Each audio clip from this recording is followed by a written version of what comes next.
Welcome to Corporate Purgatory and to the channel.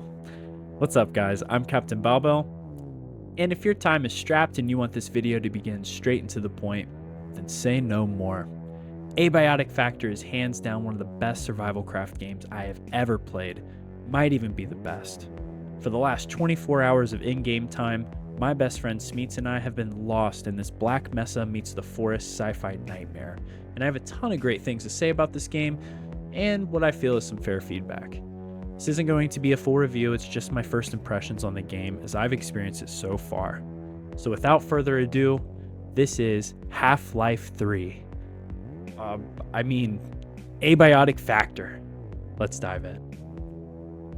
Upon opening and starting the game, you're going to be greeted by the game's visual setting, which is a callback to some of those old school kind of throwback aesthetics.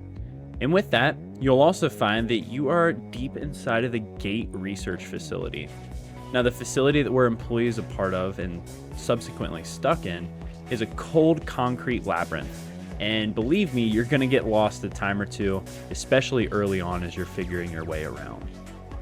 The visual choice isn't just for show though, and it perfectly informs the player of the core early game mechanics. In Abiotic Factor, you're not a Marine or somebody special like a Gordon Freeman. Instead, we're just kind of your run-of-the-mill, average, clumsy, nerdy scientists who are trying to find our way through a massive research facility. And one of my favorite parts about the early game is just how frantic it was. This game pretty much immediately throws you into the facility, and you'll find very quickly that lurking around every locked door, corner, etc., you're normally going to find danger, and you're also going to find things that you can craft into new recipes, new blueprints, new survival techniques, etc. And alongside trying to manage the alien and enemy threats that you have at hand, you also have to manage your survival needs like hunger, thirst, rest, even dropping a deuce every now and again. And that takes us into Abiotic's gameplay loop, which to me is probably the most appealing part about this game, or at least what kind of holds my interest long term. So the gameplay loop is going to start with, of course, scavenging. Everything in this game has purpose and everything is useful in either a crafting material recipe or a cooking recipe. And your blueprints are going to start as being pretty basic.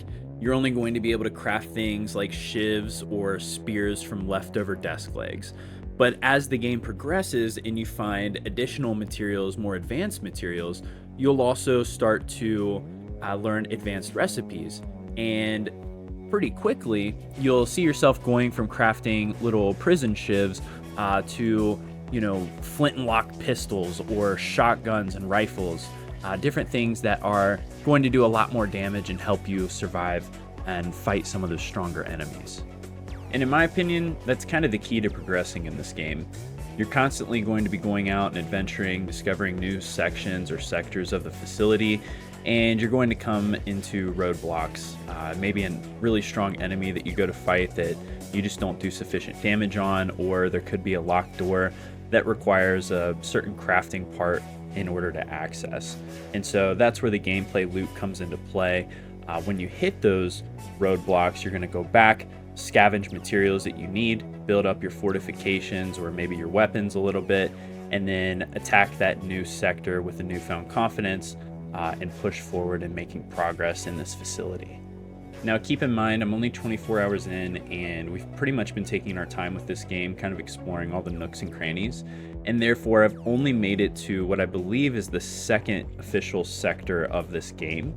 So take this with a grain of salt. However, with my first impressions of the game, each sector that you transition to has a drastically different feel to it, and along with the difference in visual representation, there's always going to be much tougher enemies behind that door, and there's also going to be a whole new list of valuable items that you can find, and as you pick those up, you'll start to learn new recipes, new blueprints, and again, just kind of feeds back into that core gameplay loop.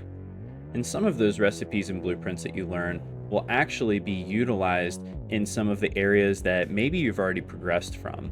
So that is something that I would like to call out with this game is it does have you come back to older zones or areas of the research facility quite often. And the reason behind it is because there's always going to be maybe a room or a door that you didn't have the necessary items to get in at the beginning of the game. But now that you've progressed some, maybe you have that item that unlocks the door. And so you can go back and get that sweet loot that was kind of teasing you in the beginning. Alongside of that, outside of just loot rooms, you also will be able to find and unlock shortcuts between different sections of the office, allowing you to traverse much more quickly from one end to the other, and thus rewarding you for essentially being adventurous. Now, I don't know much about this game's story outside of the obvious, which is that we're scientists, we're stuck at work, and to make matters worse, work actually is trying to kill us. The storytelling that I've experienced has been done through various NPCs and through raiding computer terminals, much like you would in a game like the Fallout series. There are numerous terminals located throughout the facility. You can go up to them and interact, and normally there will be, a small handful of emails, some of which are hilarious, by the way, so I would definitely recommend not passing up any of these. But you'll learn a little bit about some of the inner struggles of the office, get some humor thrown in as well, and start to piece together what exactly went wrong within this facility. So with that being said, this game is not going to go the traditional approach of showing you cutscenes and theatrics and things like that in order to tell its narrative. Instead, the player has to pay attention to some of those smaller details through NPC conversation and again through reading colleague terminal emails, things like that, in order to piece together the details of this story. So as somebody who's never played Abiotic Factor before, of course take this with a grain of salt, but I do feel like the story is pretty intriguing. There's a lot of moving pieces to it. I mean, we have cosmic horrors in the way of aliens and unspeakable sort of monsters that you'll run into. We have portals that go to other lands. We have portals within the own research facility that take you to other sectors. And then you have like this run-of-the-mill sort of military SWAT team that's been sent in, who seems to be just killing everyone and everything that they come across. So the story has quite a few moving parts to it. Definitely a sci-fi fantasy adventure, and if that's something that sounds remotely interesting to you, I think you're really going to love the theme of this game. And another thing that I really want to dote on with this game is the base building. It's not maybe like a traditional base builder in the sense of like a game like The Forest, or if you've played some other, survival games where you are basically in the middle of nowhere and you make a base out of scratch. As opposed to that, your base is sort of going to be taking over rooms or sections of the facility and then making it your own.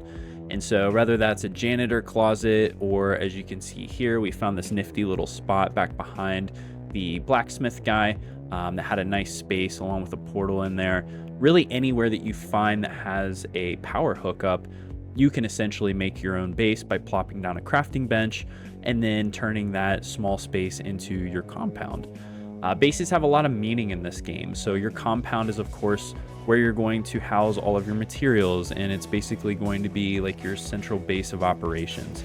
Alongside of that, though, you'll experience raids, and raids come to you in two different ways. They're your normal raids where patrolling mobs will come by, come through your doors and start attacking you or items that you've crafted. And the other type of raid happens every few days in game. There will be a portal storm that happens, and the portal storm essentially opens up a bunch of miniature portals within your base come nighttime. And during the nighttime portal raids, it will start spawning in aliens and creatures that you'll of course have to fend off.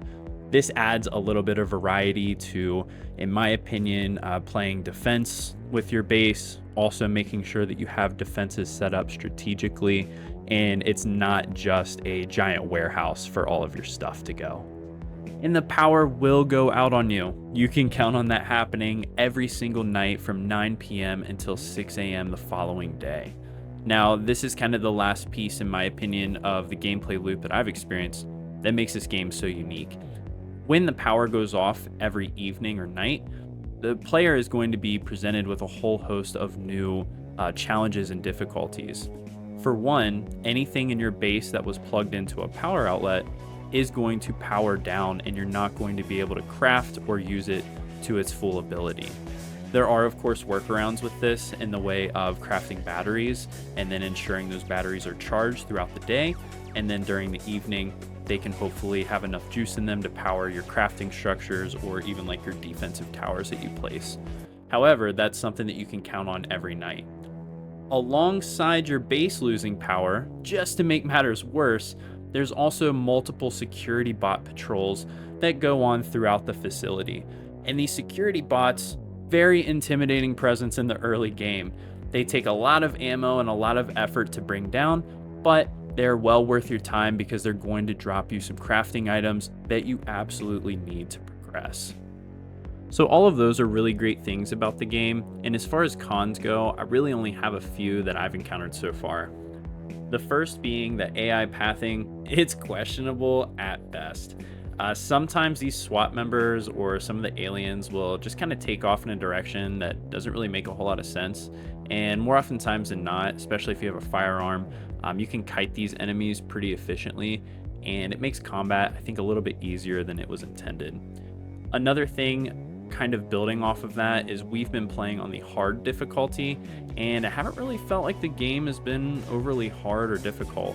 Certainly was challenging in the early game with managing stats and needs and things of that nature, but once you get established, things seem to be pretty smooth going.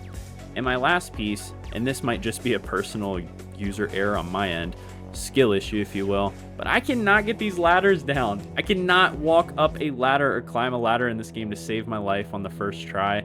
They're just kind of janky a little bit. My best advice for you if you run into that is step back from the ladder and then go ahead and try to walk into it again. Maybe you'll be better at that than me.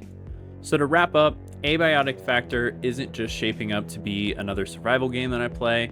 It's actually looking to probably end up being one of my all-time favorites. And whether you decide to laugh your way through the chaos in co-op with a few friends, or embrace the dread of a solo run, I think either way you're going to find that this game has a lot to offer, and you're going to have a really good time with it. Even at the full price tag of $34.99, which it currently is on Steam, I feel that it's absolutely worth the price. And if you have Game Pass, then you can consider yourself extra lucky because it is currently in the Game Pass catalog, allowing you to jump in right now. So I wholeheartedly recommend this to any survival veteran or lover of the genre. I know that personally, my friend Smeets and I, we can't wait to take a look around the next sector and see what other adventure waits for us. And that is the end of our first impressions video of Abiotic Factor. I want to thank everybody for taking a moment to watch today's video. It was my very first impressions video on YouTube, so super excited about that. So thank you again for choosing this video to watch of all the ones on YouTube that you could have watched. If you did like the video, feel free to smash the like button, maybe drop a comment below with your best Abiotic Factor tip for newbies or beginners. And be sure to subscribe as well.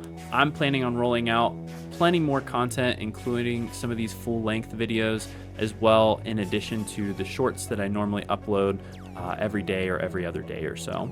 So thank you all again for tuning in. Enjoy the rest of your day and take care.